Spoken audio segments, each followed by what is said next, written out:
The crystal chandeliers of the Walker Estate ballroom rain light down on silk gowns and black tuxedos.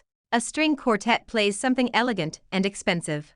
Laughter rises and falls like bubbles in a champagne glass. Flora Bell stands in the shadow of a marble pillar and presses her back against it, as if the stone can stop her heart from pounding out of her chest. Her fingers are numb around the thin paper of the clinic report. At the corner of the page, in tiny black letters, it spells out what has turned her world upside down. 8 weeks pregnant. She swallows hard. The bitter taste of nerves mixes with the faint perfume of white roses that fills the ballroom. Across the sea of glittering guests, Cullen Walker lifts a champagne flute, in a polite toast, the corners of his mouth curved in a practiced smile. The light hits the sharp lines of his cheekbones. The future husband, the perfect heir, the man who once barged into her flower shop on a stormy night looking like everything she should have run from. The man who held her like she was something precious. The man who never called the next day. Flora clenches the report tighter. She told herself she would not be here. She does not belong in this house, at this engagement party, under these lights. She is just the florist who has delivered arrangements to the Walker estate for years. But when the nurse placed the sonogram in her hand this afternoon, and the faint grainy shape floated into view, something in her broke loose. She thought of his eyes, tired and strangely soft that night in the shop. She thought of the way he had shown up the next week with a single white rose, lips pressed tight, saying nothing, just leaving the flower on the counter before walking out again. She thought maybe it had meant something after all. So she put on her one decent dress, fixed her hair in the cracked mirror of her apartment bathroom, and came here with the test results hidden in her clutch. She told herself she would wait for a moment, a quiet corner, and then she would tell him. She would tell Cullen that she is carrying his child. She does not plan for humiliation. A shadow falls across her. Floral perfume, sweeter and heavier than the roses, slides into her lungs. When she looks up, Ella Cohen stands in front of her in a white satin gown, every inch of her polished to a shine. The future Mrs. Walker, Cullen's childhood sweetheart. The woman everyone says he has always loved. Flora. Ella says, her smile bright and sharp. You made it. That is so sweet of you. Flora straightens and tucks the paper deeper into her clutch. I am just here to deliver the last arrangement. She answers. Congratulations. Ella leans in as if they are sharing a secret. Her voice is soft, but it carries. Heads turn toward them. Speaking of sweet, Ella says, lifting a glossy check between two fingers. This is for you. The check flutters under Flora's nose. The black ink gleams under the chandelier light. $1 million. Flora's breath catches. The guests around them murmur. Someone whistles softly.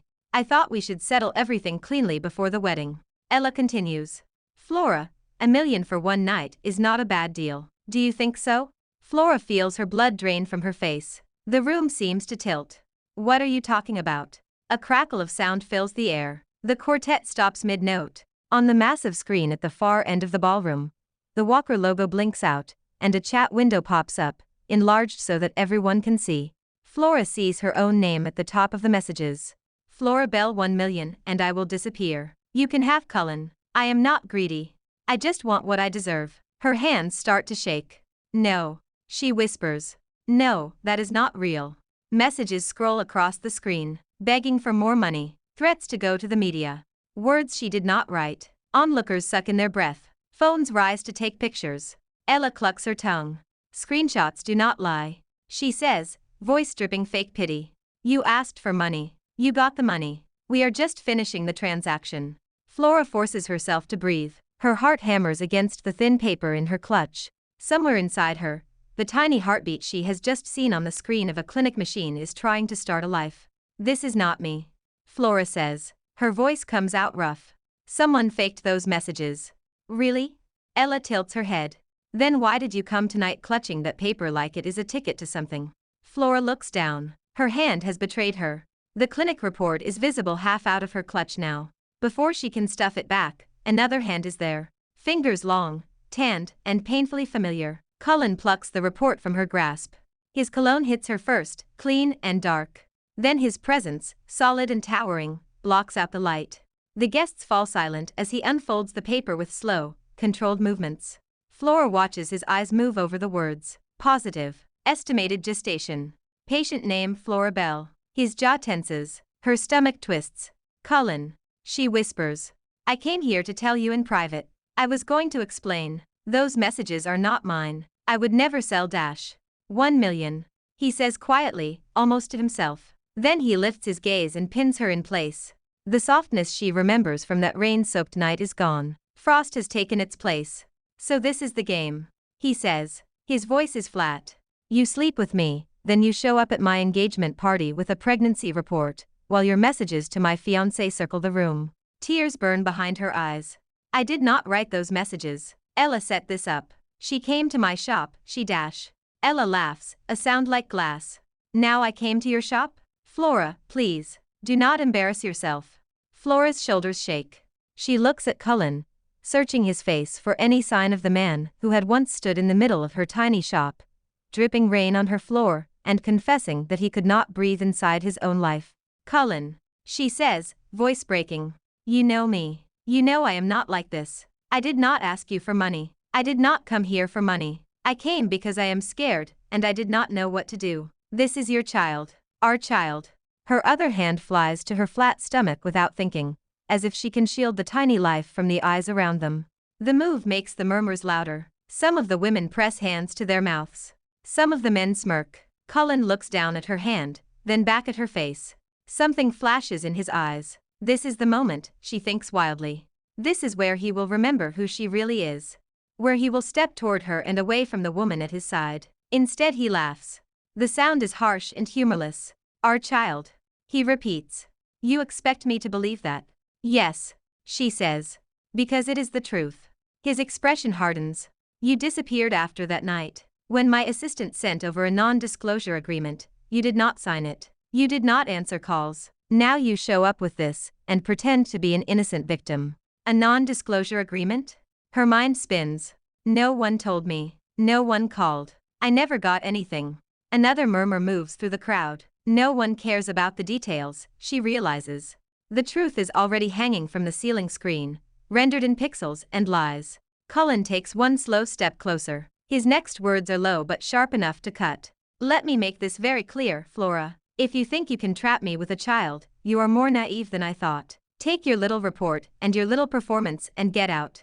The world tilts again. She staggers back as if he has shoved her. Get out. He repeats, louder this time. The band flinches. Take your lies and your pregnancy and disappear before I call security. There will be a generous settlement, of course. You will not need to chase rich men again. But you are done here. You were always done. She stares at him. The words do not sound like him, but they come from his mouth. They hang between them like smoke. Cullen. She whispers. That is your baby. His eyes flick to her stomach and then away. Disgust pulls at his lips. You mean whatever you are carrying? Her lung sees. He does not even call it a baby. Fine. He says, every syllable cold. Let me be clear enough that there is no misunderstanding. Whatever is in your belly, it is not welcome in my family. You and your bastard do not belong in this house. The word hits her like a slap. Bastard. Someone gasps. Someone laughs nervously. Someone whispers that this is why men like him need prenuptial agreements. The sounds blur together as Flora's vision edges with black. The chandeliers glitter. The music does not resume. She feels like the only real thing, in a room full of cut glass and fake smiles, and she is breaking in half. I did not know you could be this cruel, she says softly. Her voice is barely more than a breath. I loved you. He flinches. It is small, but she sees it. For 1 second, the mask slips and something raw flickers in his eyes. Ella's hand curls around his arm. Security. She calls lightly, almost amused. Please show Miss Bell out. She is not feeling well.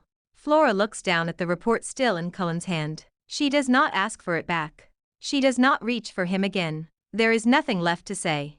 With the eyes of New York high society on her back, she turns and walks away. Each step feels like it cracks something open in her chest. The marble floor shines beneath her heels. Her breath rasps. She does not look back. Outside, the winter night smacks into her like a wall. She stumbles down the front steps of the estate, and into the cold, the air a slap against her wet cheeks.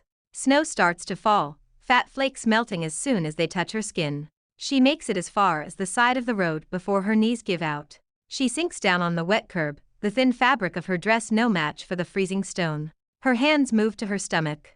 She cradles the small swell that is not yet visible to anyone else. For a moment, there is only the thud of her heart, and the distant hum of city traffic. I am sorry. She whispers. I am so sorry. Tears spill over. They burn tracks down her face, then vanish under the cold rain.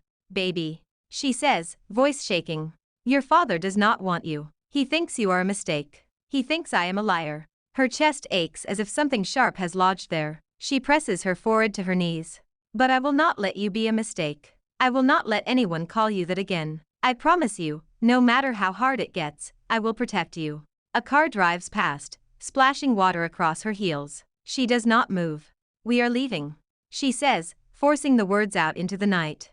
We are going somewhere he cannot hurt us. Somewhere his family name means nothing. I do not know how yet. I do not have any plan. But I have you. She lifts her head and wipes her cheek with the back of her hand. I have you. She repeats, stronger this time. The Walker estate looms behind her, warm light glowing in its windows. Laughter and music drift faintly out as the party resumes without her. Inside, Cullen lifts a glass and lets people slap his back and tell him he did the right thing. Outside, on the wet curb, Flora Bell makes a promise to the life inside her and to herself. Tonight, she loses everything she thought she had. Tonight, she walks away. One day she will come back. The first winter in Seattle smells like coffee and wet asphalt. Flora steps off the bus with a second-hand suitcase in one hand and her medical file in the other. Her belly is just starting to show beneath her oversized sweater. The wind coming off the bay slices through every layer she owns. The city feels different from New York. Less polished, more gray. The sky hangs low over the hills. People bustle past with takeout cups and laptops in their bags, heads bent against the drizzle. She rents the only place she can afford. It is a narrow attic above a paint-peeling building that used to be a bakery. The stairs creak under her weight. The windows rattle when the wind howls. In one corner, water stains show where the roof leaked last year. She stands in the middle of the faded carpet and looks around. All right. She tells the empty room. This is home now. At night the baby kicks like a tiny drum. She lies on the thin mattress and talks to her belly, telling stories she makes up on the spot. Stories where princes are kind and kings listen when girls speak. Stories where no one ever calls a child unwanted. She searches for work in the mornings and sketches designs in the afternoons. Her fingers remember flowers the way other people remember phone numbers. Even without a real shop, she can see bouquets in her mind, layered with color and scent. No one is lining up to hire a pregnant florist with no local references. The first place that gives her a chance is a grocery store on the edge of the city. She stands beside the display of supermarket roses, tying plastic ribbons around stems that carry no smell. She reminds herself that this is temporary, that she is building something for two. When the nausea is so bad she can barely stand, she braces herself against the metal sink in the back room and breathes through it. When her legs cramp at night, she presses a hot water bottle to her calves and bites down on the corner of her pillow so the neighbors do not hear her cry. At the hospital, she sits in a hard plastic chair in the waiting room, hands folded over her belly, while couples around her hold hands and argue about baby names. She listens to doctors explain things to husbands, watches fathers hold tiny socks with shaky fingers. The chair beside her is always empty. The day her son is born, snow falls in slow lazy spirals outside the hospital window. The contraction grips her from the inside and does not let go. Sweat slicks her skin. Her fingers claw at the sheet. You are doing great. The nurse says. Just a little more. Flora bears down and feels her world split open. There is a moment where she is sure she will break, that she cannot survive this, that the pain will swallow her whole. Then a thin cry slices through the air. Time stops. The nurse lifts a wriggling, slippery bundle and places him on Flora's chest. He is red and wrinkled, his hair damp with sweat, his mouth open as he protests the shock of the world. Flora touches his cheek with a fingertip. He is beautiful. The nurse says. Flora laughs, a raw, wet sound. He looks like a tiny old man. The baby quiets at the sound of her voice. His eyes blink open. They are dark and cloudy, too new to hold color yet, but something in the shape of them punches the breath out of her. Cullen's eyes. Her son has his father's eyes. Her throat tightens. For one heartbeat, she wants to scream for someone to call New York, to bring Cullen here, to show him what he has done, what he has missed, what miracle he threw away. Then she remembers the ballroom, the way his mouth shaped the word bastard. No. She presses a kiss to the damp, soft forehead. Hey there. She whispers. I am your mom. He snuffles, tiny fingers flexing against her gown. It was snowing when you came. She tells him. But you feel like sunshine. So that is what I will call you. My Sunny. The name fits as soon as she says it. Sunny Bell. She adds, because she cannot bring herself to give him the Walker name. My little sunshine. The nurse writes it on the form. Father of unknown. Years coil tight and then unwind. Flora works and saves. She leaves the grocery store when she convinces a small wedding planner to let her do arrangements freelance. She turns milk crates and thrift store shelves into a makeshift studio in the corner of their apartment. Flowers arrive in cardboard boxes at dawn. She snips stems over the sink while Sunny plays on the floor with measuring cups and plastic ribbons. When he is 3, he toddles over with a fistful of crumpled baby's breath. Mommy, this one is pretty. It is, she says, pretending not to notice how the stems are bent. We will put it in a special vase. When he is 4, he stands on a stool by the window, carefully placing daisies into a jar, while the gray Seattle light drips through the glass. Mommy, when I grow up, can I help you all the time? You already help me all the time, she says, brushing curls off his forehead. You are my best assistant. He grins so hard his cheeks scrunch up around his eyes. Those eyes still look like Cullen's. On bad nights, when the city noise keeps her awake, she wonders if one day he will ask why he looks like someone she never talks about. She learns to push the thought away. She cannot change who gave him half his face.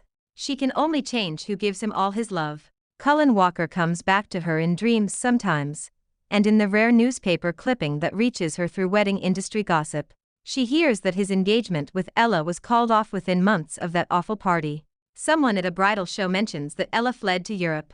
Someone else says the Walker heir has become impossible to deal with, that he fires people for scheduling the wrong kind of wine at events. Flora does not search for more. She tells herself it is curiosity when she glances at headlines about Walker Group expansion. She tells herself it is anger when her stomach knots at a photo of him standing beside a new skyscraper, hands in his pockets, expression like carved stone. She never tells Sunny his father's name. When he asks why it is just the two of them, she tells him the truth in pieces, small enough for him to hold. It is you and me, baby, she says, tucking him into bed in their cramped but warm apartment. We are a team. Just us? He asks, yawning. Just us, she says. Is that okay? He thinks for a moment, then nods. We do not need anyone else. I protect you and you protect me. Her vision blurs. That is right. We protect each other. On his 5th birthday, the wedding planner client hugs her and slips an envelope into her hand. You are too good to be stuck in that attic, the woman says. There is a grant program in New York for small creative businesses. They are looking for unique concepts. You belong there, Flora. You always have. New York. The word lands in her gut like a stone dropped in water. Ripples spread out in every direction. 10 hours later, after Sunny has fallen asleep with frosting on his lip and a balloon string wrapped around his wrist, Flora sits at the tiny kitchen table with the envelope in front of her. The grant application form looks almost like the medical report did 5 years ago. Thin paper, thick consequences. Mommy? Sunny's sleepy voice drifts from the doorway. He rubs his eyes with one small fist. Why are you not sleeping? She switches the application over so the blank back page faces up. Just thinking, she says. Do you remember the stories I tell you about the big city with the tall buildings and the yellow taxis? He nods, eyes brightening. You mean the place where the flowers are bigger and the windows are shiny? That is the one, she says. What if I told you there is a chance we could open a flower shop there? A real one, with our name on the window. He pads over and climbs into her lap, still warm from sleep. Can we call it Sunny Flowers? She laughs. We can call it whatever you want. Would there be a park? He asks. And ice cream. There would definitely be ice cream, she says. Her chest tightens. But it is far away. It is where you were born, remember? And it is where someone else lives. Who? He asks, innocent. She hesitates. The empty line on the birth certificate flashes in her memory. Father of unknown. No one important, she says, and hates the way it tastes in her mouth. Someone from a long time ago. Are you scared of him? Sunny asks. She looks down at her son's face. He looks up at her with trust so complete it makes her dizzy. Yes, she says quietly. A little. Sunny frowns in concentration, then nods with the kind of gravity only a child can have. Then I will protect you, he declares. If he is mean, I will kick his leg. A startled laugh bursts out of her. You cannot just kick people. I can if they make you sad, he says stubbornly. She kisses his hair. Thank you, my little hero. He leans his head against her shoulder. His weight is solid, real. The fear that has been wrapped around her ribs for years loosens, just a fraction. Maybe she can go back. Not for Cullen, not for answers he does not deserve. For herself. For Sunny. For the life she wanted before everything went wrong. The next week, she fills out the application. She writes about sustainable floristry and community workshops and teaching children to make bouquets from wildflowers. She mentions the way a single blossom can change the feel of a room, how smell and color can soften the hardest edges. She does not mention that she once arranged flowers for the richest family in New York and left that city with nothing. Months later, an email arrives with a subject line that makes her hands tremble. Grant approved. Welcome to the Bright Start Creative Incubator. She stares at the screen. Then she laughs, and then she cries, and Sunny, who is coloring at the table, looks up with wide eyes. Mommy? He asks. Did we win? She pulls him into a hug. We did more than win, she says. We are going home. New York looks both exactly the same and completely different. The skyline cuts into the sky as the taxi crosses the bridge, lights winking in the windows of buildings that stretch higher than Flora remembered. The city noise rises in waves. Horns honk, sirens wail in the distance, the rhythm of a place that never learned how to be quiet. Sunny presses his face to the window, nose leaving a smudge on the glass. It is so big. He breathes. Mommy, look. The cars are so tiny down there. I see them, she says, watching his reflection more than the view. His eyes are wide, filled with the kind of wonder she lost a long time ago. What do you think? It is like a movie, he says. Do we really live here now? Yes, she answers. We really do. The grant program connects her with a small storefront in a neighborhood where coffee shops crowd next to art galleries. The place has been empty for months, the previous tenant gone, after a failed juice bar experiment. The windows are dusty. The floors creak. But the light is good, pooling in from the street through large panes of glass. She wipes the dirt off with newspaper and imagines her arrangements glowing behind the glass. Hand-painted letters spelling out the name she and Sunny chose. Warm sunflowers. It is because you said I am your sunshine.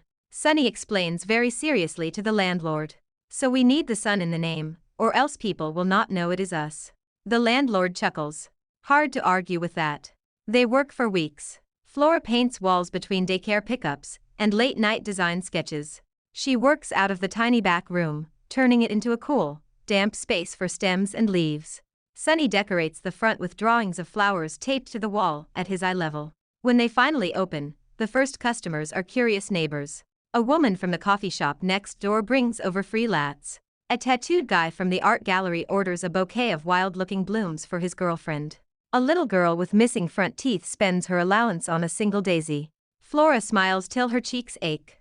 Every time the bell above the door rings, a small thrill goes through her. This is hers. Not borrowed, not arranged for someone else's party. Hers. She knows it is only a matter of time before the past finds her. New York is both huge and tiny. People talk. Names travel. But when the past finally walks through her door, it is not how she expects. Sunny is the one who sees him first. It is a Tuesday afternoon, quiet except for the low hum of the city outside, and the soft sound of Sunny humming under his breath, while he lines up small succulents on the window ledge. The bell above the door jingles. Flora looks up from the order she is wrapping. Welcome to Warm Sunflowers, she calls automatically. How can I help dash? The words die on her tongue. Cullen Walker stands in the doorway. He is in a dark suit, tailored to his broad shoulders. The tie at his throat is loosened, as if he has been fighting with it. His hair is a little longer than she remembers, threads of tiredness woven through the expensively cut style. There are lines at the corners of his eyes that were not there before. For a second, she thinks she is dreaming. Her heart stops, then slams back into rhythm so hard it hurts. He looks just as shocked. Flora, he says. Her name in his mouth again makes her stomach flip. She tightens her grip on the bouquet in her hands until the stems squeak. Do not call me that, she says. Her voice comes out flat. We are closed. His gaze flicks to the open sign behind her. It says open. It is wrong, she says. We are closed. Before he can respond, a small blur of red hoodie and messy curls darts between them. Sunny tips his head back to look at Cullen. Hi, he says. Do you want flowers? Cullen's eyes drop to the boy. The world seems to narrow to that line of sight. His expression goes blank. Flora feels the floor tilt. Sunny, unaware of the tension, grins up at the stranger. My mom makes the best ones, he says. Look, she can put tiny white ones and big ones together, and it looks like a party. He reaches for Cullen's sleeve, then pauses as Flora snaps. Sunny. The boy freezes and looks over his shoulder, startled. What? I am just helping. Come here, she says, sharper than she intends. He frowns. But the customer dash. Now, she says. He hesitates. For the first time in his short life, he does not immediately obey. Instead he turns back to Cullen, eyes bright with curiosity. You look like me, he says. The words drop like stones into the silence. Cullen sways a little, as if someone has struck him. His gaze bounces from Sunny's face to Flora's and back again. He takes in the shape of the boy's eyes, the way his mouth curves when he smiles, the tilt of his chin.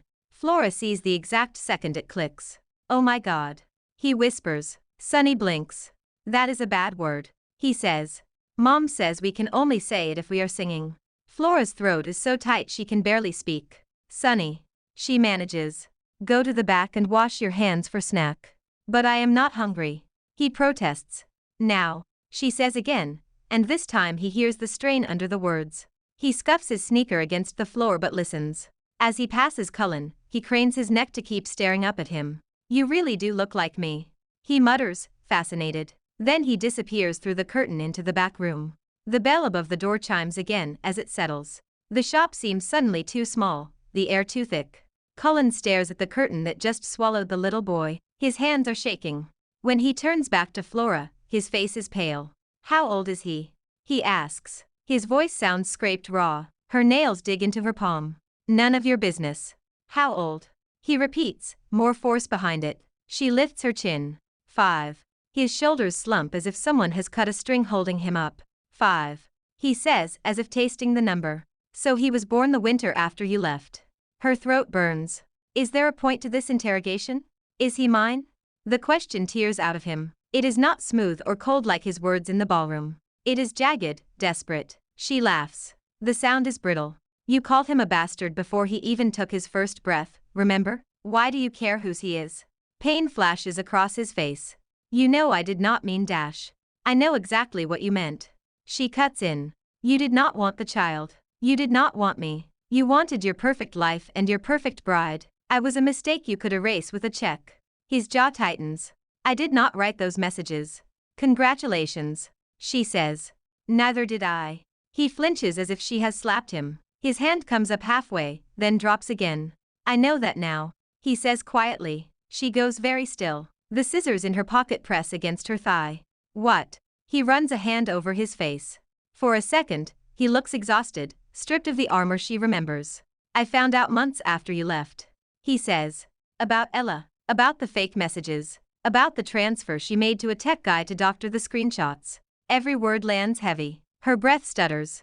She paid someone to forge your side of the chat. He continues. She planned the public scene. She even arranged the screen takeover. My security team found the trail, but by the time they did, you were gone. Flora swallows. The room tilts again, but differently this time. So you knew, she says. You knew that night was a lie. That I never asked you for money. Yes, he says. The admission seems to cost him something. I knew. And you still never came. The words slip out before she can stop them. They taste bitter on her tongue. You never looked for me. You never tried to apologize. His eyes flash. I did, he says. I looked everywhere. I went to your apartment. You were gone. Your number was out of service. Your flower shop was closed. It was like you had been erased from the city. She hates that a small part of her believes him. New York has airports, Cullen, she says coldly. There are other cities on the map. I did not know where to start, he says. I hired investigators, but you left almost no trace. No credit cards. No social media. It was like chasing a ghost. You are a billionaire, she snaps. You move markets and topple companies. Do not tell me a florist was too hard to find. He flinches again. You are right, he says. I should have done more. I should have turned the world upside down if I had to. I did not. That is on me. Silence crackles between them. He takes a step closer, then stops when she tenses. He holds his hands up, palms out. Flora, he says, voice softening. Please, just tell me the truth. He is my son, is he not? The word son slams into her. Sunny's laugh floats faintly from the back room. He is probably climbing onto the stool by the sink, splashing water everywhere. He probably has no idea that the man in the front of the shop is the answer to questions he has not learned to ask yet. Yes, she says. Her heart hammers so loud she can hear it in her ears. He is your son. Cullen closes his eyes. For a moment, he is perfectly still. Then his shoulders shake. When he opens his eyes again, they are wet. How could you not tell me? He asks hoarsely. She stares. A wild surge of rage rushes up from her gut. How could I not? She repeats. You stood in front of a room full of people and called him a bastard before he even had a name. You told me to leave. You said you wanted nothing to do with us. Do you think I would drag my child back to the man who made those words the first thing he would have ever heard about himself? Her voice rises. The stems in the bucket beside her tremble. I was alone. She continues, words tumbling over each other. Do you understand that? Alone in a city I did not know, holding a screaming newborn, trying to figure out how to buy diapers and pay rent at the same time. Do you think I did not look at him and wonder if I was doing the right thing? If I should call you, send you a photo, beg you to care? She laughs, harsh and short. And every time I almost reached for the phone, I could hear you again, standing under your expensive chandeliers, telling me he was nothing. Tears spill over. She wipes them away angrily. I chose my son, she says. I chose to give him a life where he would never have to feel like a mistake. Cullen's face crumples. I am sorry. He whispers. I am so sorry. The words she wanted for 5 years land with less weight than she imagined. They do not erase the nights she woke up panicking when Sunny coughed too hard. They do not rewind the hours she spent hunched over spreadsheets, trying to stretch $3 into groceries for 2 people. You are 5 years too late, she says quietly. The curtain rustles. Sunny wanders back in, hands still damp, hair smushed on one side from the paper towel he used as a towel. Mommy, the soap smells like lemon, he announces. Then he stops when he sees that the man is still there. You are not gone yet. Cullen swallows. No, he says, voice gentle. I am still here. Sunny looks from one adult to the other. Even at 5, he is highly attuned to the temperature in a room. His eyes narrow. Mom's face looks like when the landlord raises the rent. He says, are you making her angry? Sunny. Flora warns. He plants his little hands on his hips. Because if you are, that is not nice. My mom works hard. She does not have time for mean people. Cullen's lips twitch. A wet laugh escapes him, totally unlike the cold mirth Flora remembers. You are right, he says roughly. She does not. I am trying not to be mean anymore. Sunny seems to consider this. Are you a customer? Cullen glances at Flora, then back at the boy. I would like to be, he says. If your mom lets me. Sunny beams. Okay. What kind of flowers do you want? Sunny. Flora says. Go get your backpack. It is almost time for daycare. He groans. Already? But I want to help. Backpack. She repeats. He makes a face but obeys, disappearing into the back again with exaggerated stomps. The second he is gone, Flora rounds on Cullen. Do not talk to him like that. She hisses. Do not charm him. Do not smile at him like you deserve his trust. Cullen nods, swallowing. I know I do not deserve anything. But he is my child. Biology does not make you a father, she says, stepping closer, anger lending her a brittle strength. Showing up does. Staying does. Loving a child when it is inconvenient does. You have done none of that. He meets her glare without flinching. Let me try, he says. Let me at least try to be what I should have been from the beginning. You can hate me forever if you need to. I will accept that. But do not shut me out from him. Something inside her twists. The memory of Sunny at 2 years old, standing in the grocery store all clutching a cheap toy, asking why other kids have dads and he does not. Her instinct screams to slam the door in Cullen's face, to lock it and never see him again. Then Sunny's laugh fills the air again, and she closes her eyes. We will talk, she says finally. Later, without him here. Cullen nods quickly. Anytime, anywhere. I will clear my schedule. She almost smiles at that. The idea that this man who once brushed off her texts because he was too busy would now throw away meetings for a chance to be yelled at by her would be funny if it were not so tragic. Do not think this means I forgive you, she says. I know, he replies. But maybe it means you might let me earn it. From the back room, Sunny shouts. Mom, I cannot find my left shoe. Flora steps around Cullen without another word. As she moves past him, the faint scent of his cologne brushes her senses. For one stupid second, she is back in the flower shop on that stormy night, his hands on her waist, his mouth in her hair. She shoves the memory away. She has a child to raise, a business to run, and a man to keep at a very careful distance. They meet that night in a small diner 3 blocks from Flora's shop, the kind of place where the coffee is bad but the booths are private. Cullen is already there when she arrives. His tie is gone. His shirt sleeves are rolled up, exposing the tanned skin of his forearms. He looks out of place among the cracked red vinyl and flickering neon sign, but he sits with his back straight, and his hands folded, as if he is at a board meeting that might decide the fate of his company. When she slides into the seat opposite him, he looks up as if he is surprised she actually came. "Thank you," he says. "Do not thank me," she answers. "Just talk." He wraps his hands around the chipped ceramic coffee mug as if he can siphon warmth from it. "You know most of what happened already," he says. "But you deserve to hear the whole thing." He tells her about the days after the engagement party, how uneasy he felt, how the conversations with Ella did not match the woman she pretended to be. He mentions the fight they had when he confronted her, her tears and accusations. He describes the security team, his insistence they dig into the tech behind the screen takeover. He talks about the late night, when one of his analysts walked into his office with a file and a white face.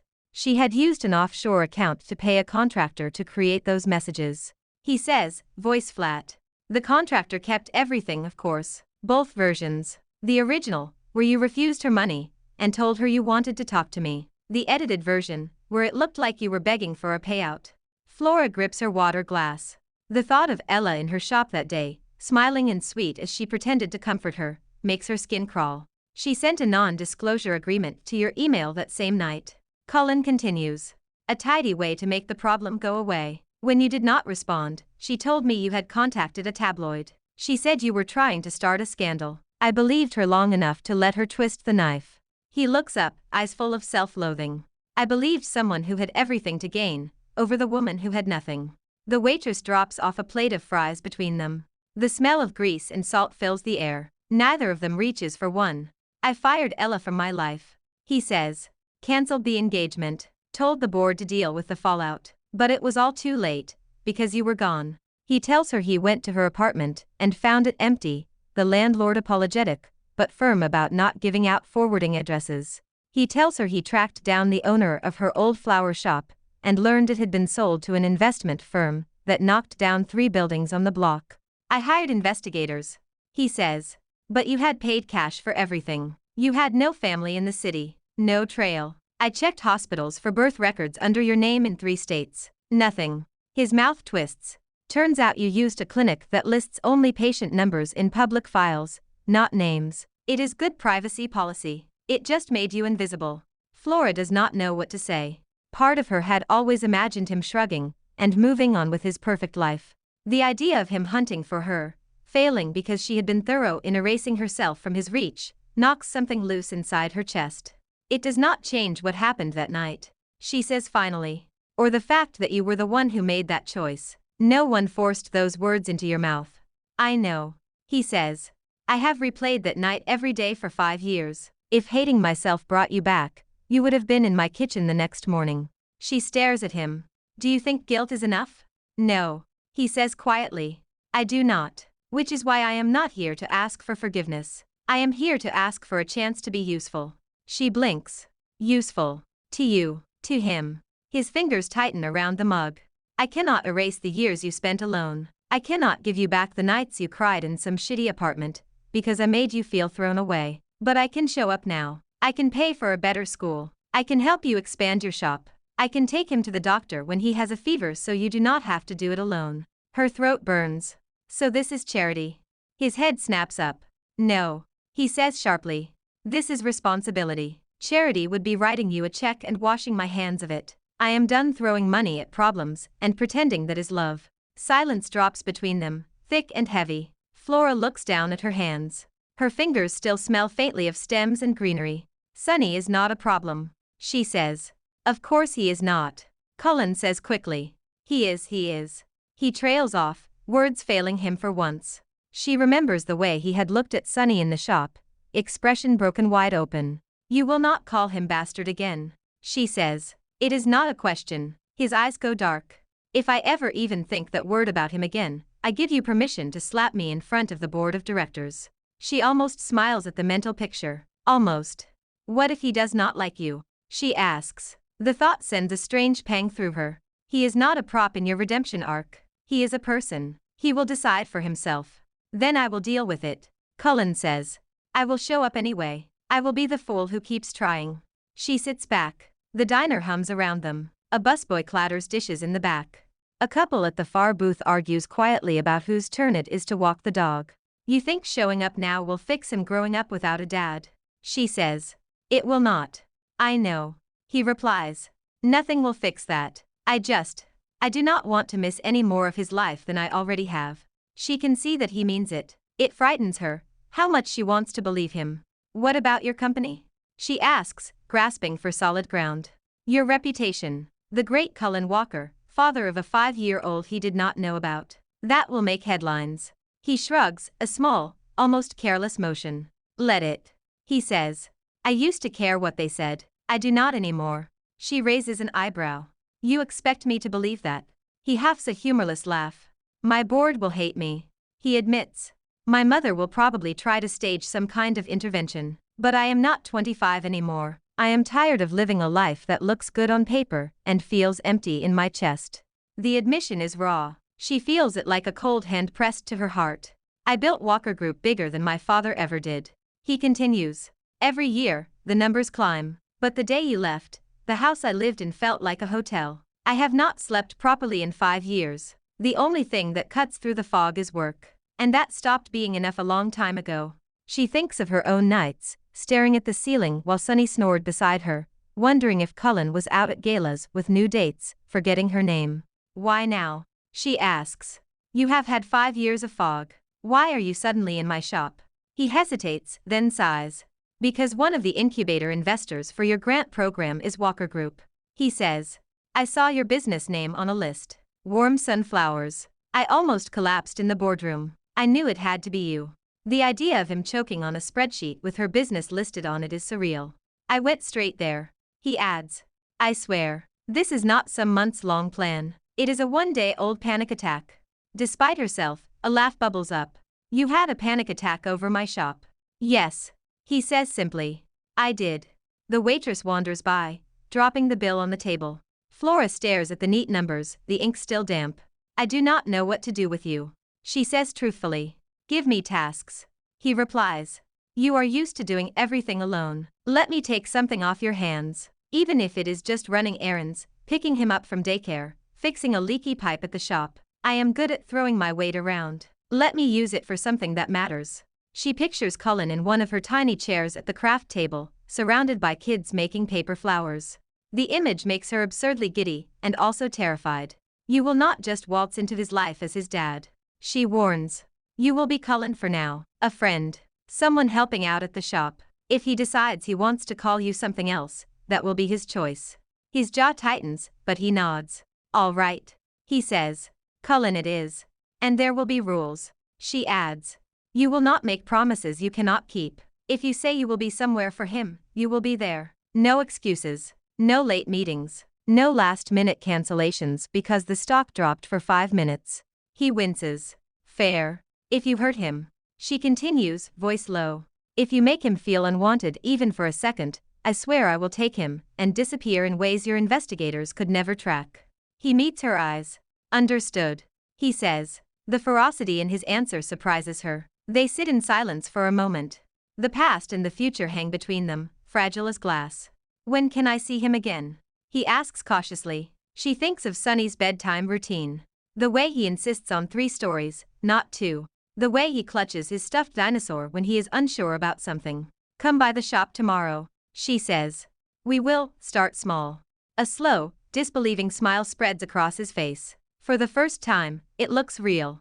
Thank you. He says again, and this time she does not tell him not to. Cullen is bad at tying shoelaces. Sonny discovers this the second day Cullen shows up at the shop after closing, sleeves rolled up, ready to take any job.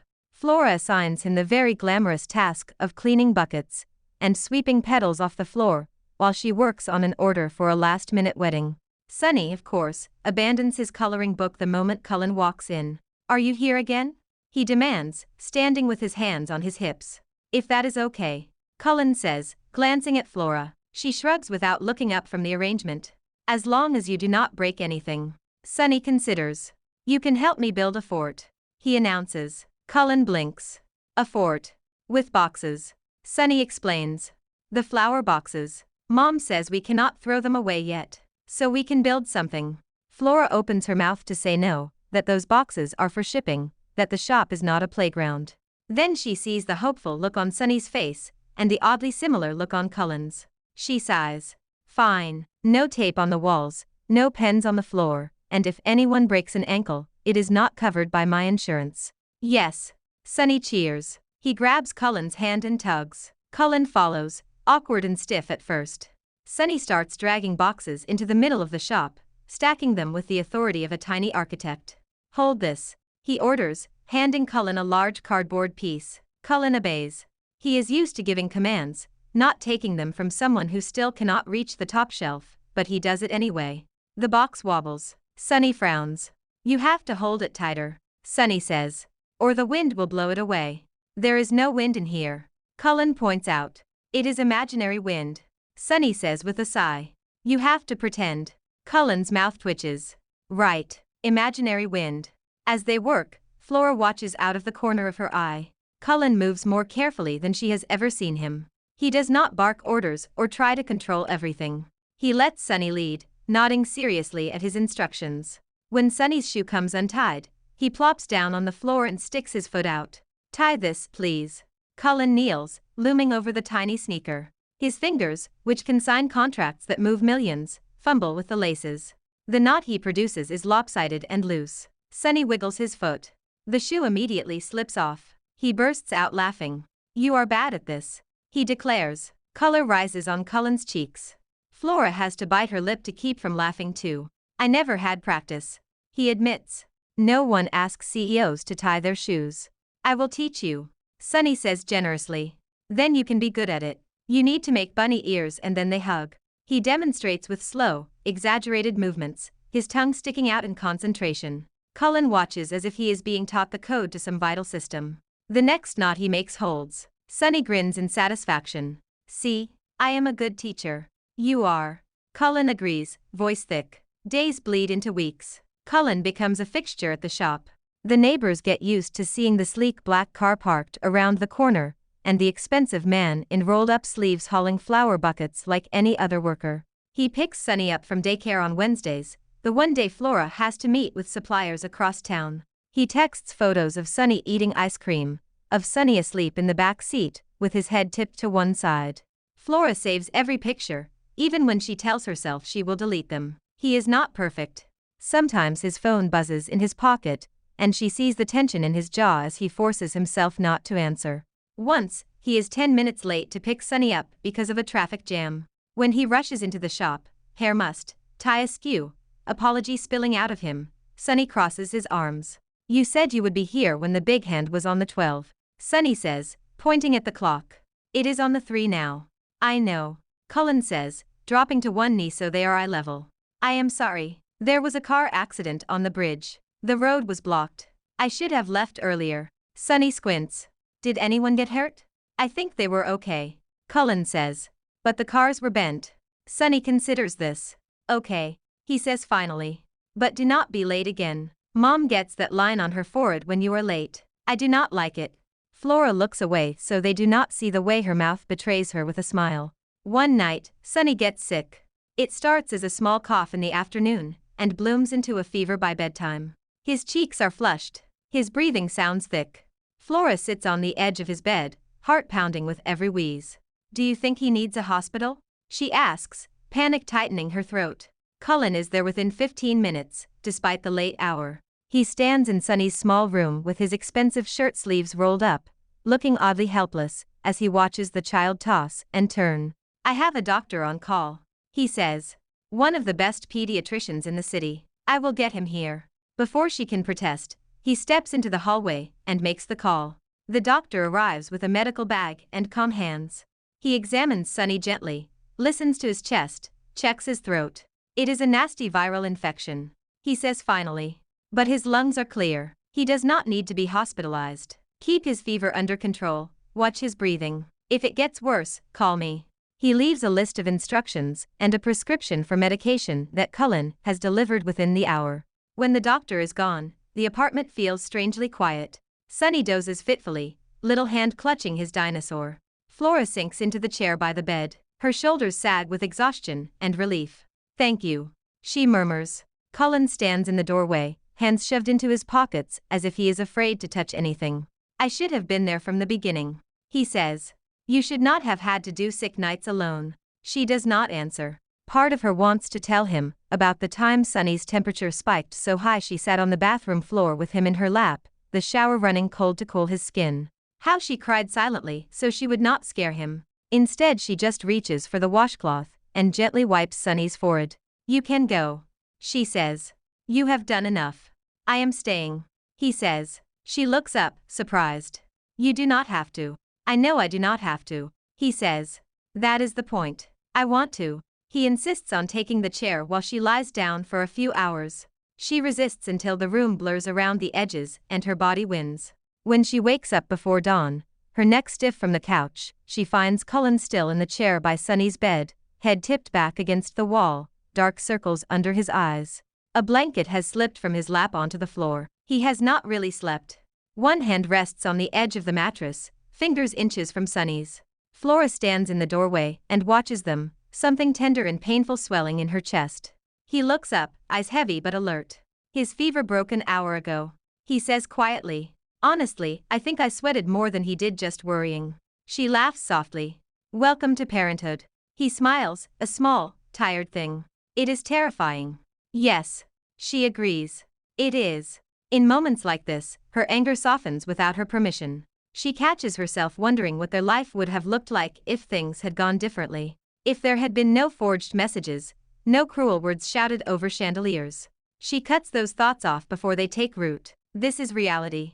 Reality is messy and late and full of regret. Reality is also Sonny opening his eyes, spotting Cullen, and mumbling. You stayed. Of course I did.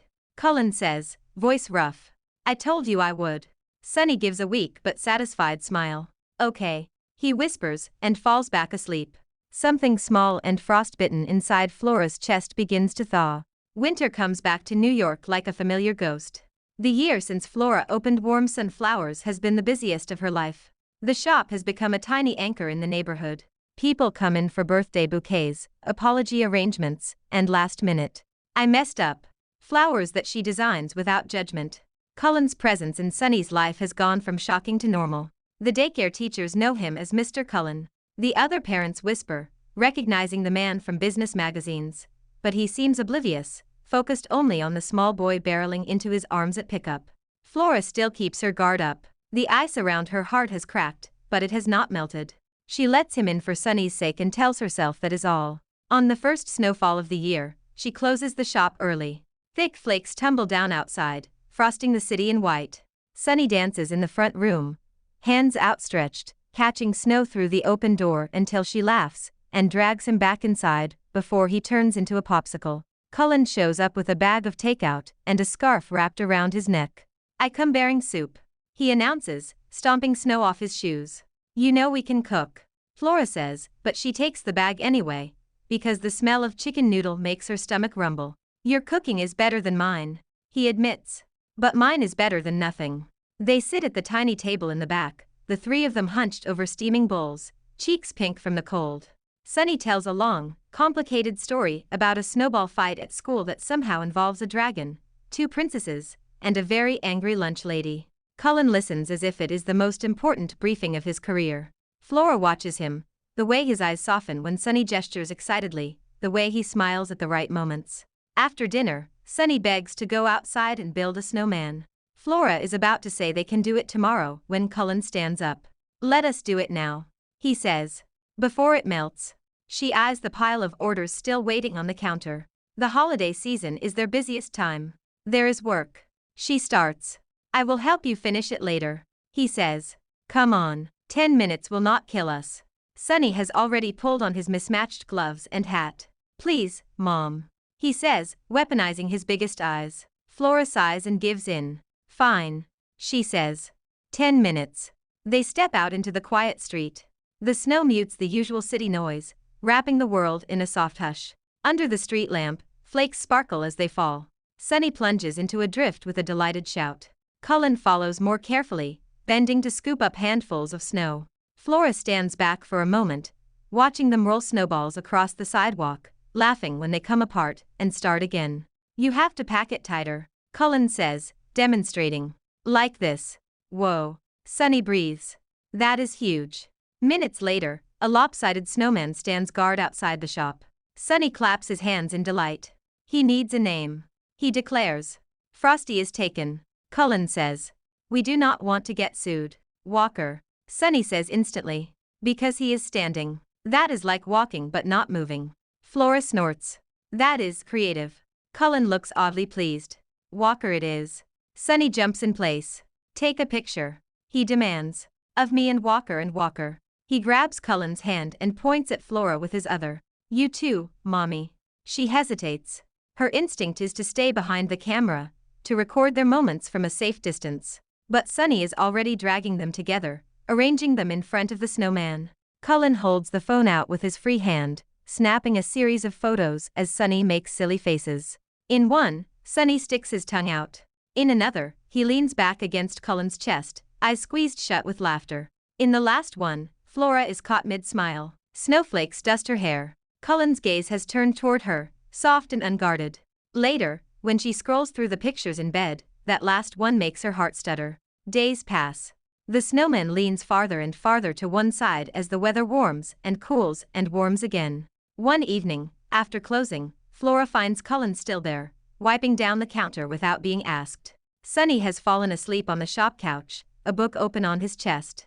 You are going to spoil him, she says quietly, covering her son with a blanket. He deserves to be spoiled. Cullen replies, equally quiet. She turns to look at him. What about me? The question slips out before she can stop it. It hangs between them, fragile and dangerous. His hands still. He looks up slowly. You deserve the world, he says. You always did. She laughs, a small, disbelieving sound. You have a strange way of showing it. I know, he says. Flora, I do not know how to do this without messing up. I am learning as I go. Everything I have done with you, I have done wrong first. He comes around the counter, stopping a respectful distance away. I know you do not trust me. He continues. And you are right not to. 5 years ago, I took your heart in my hands and crushed it, because it did not fit the story I had in my head. She swallows hard. But these last months, he says. You have let me hold something even more precious. You have let me be in Sunny's life. You have given me chances I do not deserve. I do not take that lightly. His chest rises and falls. He looks more nervous now than he did in any boardroom. I am not asking you to forget, he says. I am asking if you will let me keep trying. Not just as his father, as a man who loves you. The word love slams into her like a wave. Her first instinct is to push it away, to remind him of every cruel word, every late night she spent alone, to protect herself from the hope creeping in around the edges. You do not get to say that like it is simple, she says. You loved Ella. You loved the idea of a perfect life. You did not love me enough to believe me when it mattered. I thought I loved Ella, he says. Looking back, I loved how easy it was, how neat. I knew who she was supposed to be and where she fit in my life. With you, everything was messy. It scared me. He takes a breath. I was a coward. I chose the neat lie over the messy truth. I am done doing that. She shakes her head, tears stinging her eyes. Cullen, I do not know if I can ever look at you and not hear that word. The one you threw at our son. I do not know if I can trust that you will not hurt us again, when it is inconvenient. He flinches as if she has hit him. I cannot promise I will never make mistakes, he says. But I can promise I will never walk away again. I will not let pride or fear silence me. If I am scared, I will say it. If I am confused, I will say it. If I am wrong, I will admit it before it destroys us. He swallows. If all you are willing to give me is the chance to be in your lives as Sunny's co-parent, I will take it and be grateful. But I would be lying if I said I did not want more. She closes her eyes. In the darkness behind her lids, she sees two Floras. The girl who stood in a ballroom in a borrowed dress, heart in her throat, clutching a piece of paper like a promise. The woman who knelt on a wet curb and chose her child over her own heartbreak. Both of them still live inside her. Both of them are tired of bleeding. She opens her eyes and looks at him, really looks. The lines at the corners of his mouth. The way his shoulders no longer carry invisible armor, just plain, heavy regret. I cannot jump into your arms and pretend the last 5 years did not happen, she says slowly. I cannot give you a clean slate. There will always be cracks. Cracks let light in, he says softly. She sighs. That is a cliché. It is also true, he says. And I am willing to live in the cracks if it means I get to be near you. The sincerity in his voice shakes her. Behind them, Sonny snores softly, unaware that the axis of his small universe is tilting again. Do you think he would be happy? Cullen asks suddenly. If we tried to be more. If we tried to be a family instead of two halves with a line between them. She glances at the sleeping child. She thinks of the way his eyes light up when he sees Cullen at the shop door, the way he slips his hand into Cullen's without thinking now. I think, she says slowly, that he already thinks we are one. Silence falls. In the street outside, snow begins to fall again, soft and steady. Flora takes a breath so deep it feels like the first real one in years. Here is what I can give you, she says. I can give you today, and tomorrow, and the day after that. If you keep showing up, if you keep doing the work, if you keep choosing us even when it is ugly and hard, I can try to let the ice thaw. His eyes shine. That is more than I deserve, he says. Probably, she says, lips twitching. Do not waste it. He steps closer, slowly, as if approaching a wild animal. When she does not step back, he lifts a hand. His fingers brush her cheek, rough and warm. Can I? He begins. She answers by closing the distance. The kiss is not like the ones from that stormy night in the flower shop, all heat and urgency. It is slow and careful, full of things unsaid. Regret, hope, fear, a question mark and an answer all at once. When they part, her forehead rests against his. We are not fixed, she whispers. I know, he replies. We are just less broken. A small voice cuts through the quiet. Are you kissing? They jump apart to find Sonny sitting up on the couch, hair sticking up, eyes half open. No, Flora says too quickly. We were checking for, snowflakes. Cullen supplies weakly. We were checking for snowflakes on each other's faces. Sonny squints. Inside. Flora sighs, then laughs. You were supposed to be asleep. I was, he says. Then I heard you talking serious. Did you fix the line on your forehead? She touches her brow reflexively. Maybe a little. Sonny yawns. Good, he says. Because when you have that line, my tummy feels weird. He slides off the couch and shuffles over, taking one of her hands and one of Cullen's. Can we go home now, all of us? The question hangs in the air. Flora looks at Cullen. He nods, eyes shining. Yeah, she says, squeezing Sonny's tiny fingers. Let us go home. They step out into the soft, falling snow. The streetlights blur into halos. The city hums around them, alive and indifferent, as it always has been. This time, as they walk down the sidewalk, Flora does not feel the old crushing loneliness pressing in. On one side of her, a small warm hand swings with each step. On the other side, a larger hand holds on as if afraid to let go. The frost around her heart has not vanished, but it has cracked and dripped, thawing into something she is almost ready to call hope. Maybe love is not always the blaze of a chandelier-lit party. Maybe sometimes it is the quiet warmth of a small apartment, where the radiator clanks and a child's laughter echoes off the walls. Maybe it is a man showing up again and again, willing to kneel on cold floors and tie crooked shoelaces. Maybe it is a boy who once almost entered the world as a curse, now tugging his parents forward under a sky full of falling snow, turning the word bastard into something that never touches his skin. Flora looks up at the night, flakes melting on her lashes. Sonny? She says. Yeah? He answers, skipping between them. Thank you, she says. For what? He asks. For calling us home, she replies. He grins, gap-toothed and bright. You are welcome. Beside her, Cullen squeezes her hand. Late love may arrive covered in frost, edges sharp with old hurt.